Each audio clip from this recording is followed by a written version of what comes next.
Abay sinubukan pa palang dayain at isahan netong ang OKC, etong ang San Antonio Spurs before game number 7 pero natalo pa nga rin sila.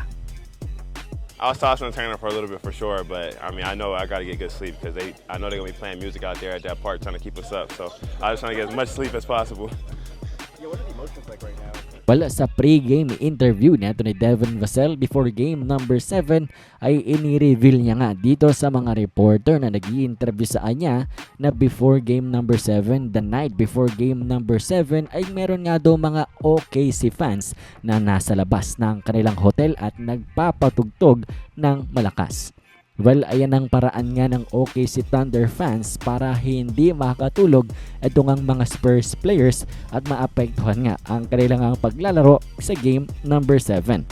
Ayan nga ang ibinulgar neto ni Devin Vassell na malapit nga daw sa kanilang hotel ay meron daw park doon. Tapos may mga Thunder fans doon na nagpapatugtog ng malakas para nga bulabugin etong ang mga Spurs players sa kanilang pagtulog sa gabi. And well, mukhang gusto nga talagang isahan netong ang OKC Thunder fans ang San Antonio Spurs at kinukuha nila ang any advantage na pwede nilang makuha para nga manalo etong ang OKC Thunder. Kaso ang problema dyan ay hindi nga yan naging effective nang dahil mukhang nakatulog naman na maganda itong sina Devin Vassell, sila Wemby at ang buong Spurs team nang dahil sa Game 7 ay grabe ang kanilang performance. Sila nga ang nagdikta ng laban at tinalo etong ang San Antonio Spurs. Hindi nga umubra ang pangdadaya at pang-iisa na ang mga fans ng OKC at ngayon uwian na tuloy sila tapos ang kanilang season. Mukhang bumalik nga sa kanila ang hindi nila magandang ginawa at matindi-tindi pang balik ang kanilang naranasan nang dahil ngayon sila ay mga heartbroken nang dahil expected nila na magko-compete sila for another title pero tinapos nito ang San Antonio Spurs ang kanilang pangarap na yan.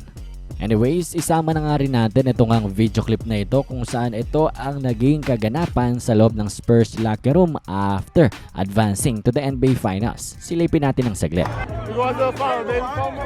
Hey, I take one. And I'm going back home? Oh, yeah.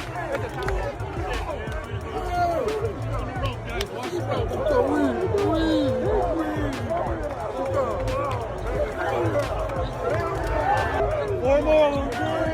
Ready, ready.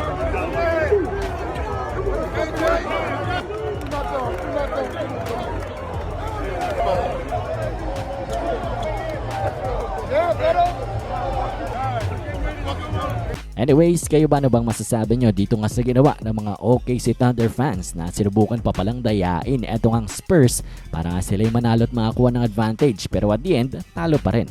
Komento nyo lamang inyong mga opinion sa ating comment section.